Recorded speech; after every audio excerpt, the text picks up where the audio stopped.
Har yanzu ana cikin rudani game da halin da 'yan wasan kwallon kafar mata na Iran ke ciki. Lamarin ya sake daukan sabon salo inda yanzu wasu 'yan wasa uku suka yanke shawarar cewa ba sa buƙatar zama a ƙasar Australia a ƙarƙashin bizar kariya ta jin kai. Maimakon haka suna son komawa ƙasarsu ta Iran. A makon da ya gabata ma wata 'yar wasan ta yanke irin wannan hukuncin. Wannan labarin ya ɗauki hankalin mutanen Australia da ma duniya baki ɗaya.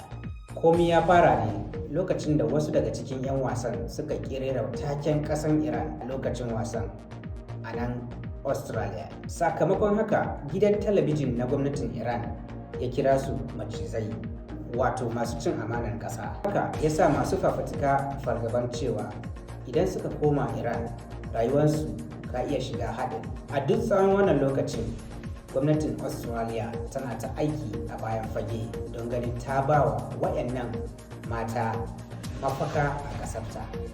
Da farko su 7 ne suka amince su zauna, inda 5 daga cikinsu suka tsere wa jami'an da ke kula da su don su gana da 'yan sandan Australia domin neman mafaka. Sai dai sannu a hankali da dama daga cikinsu sun canza shawara. Kuma a yanzu su 3 ne kaɗai suka rage a nan, wato wayanda suka zaɓi komawa gida ƙasansu ta Iran.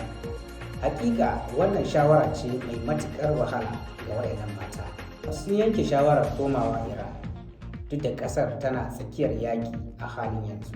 Ba su ma san yaushe za su samu jirgin komawa ba, ko kuma wani hali za su iske idan sun isa gida. Su kuma wayanda suka zaɓi zama a nan Australia dole ne su saba da sabuwar rayuwa baki ɗaya. Ba su sani ba ko akwai ranar da za su sake ganin iyalansu. Wannan babban hukunci ne mai karya zuciya ga kowa.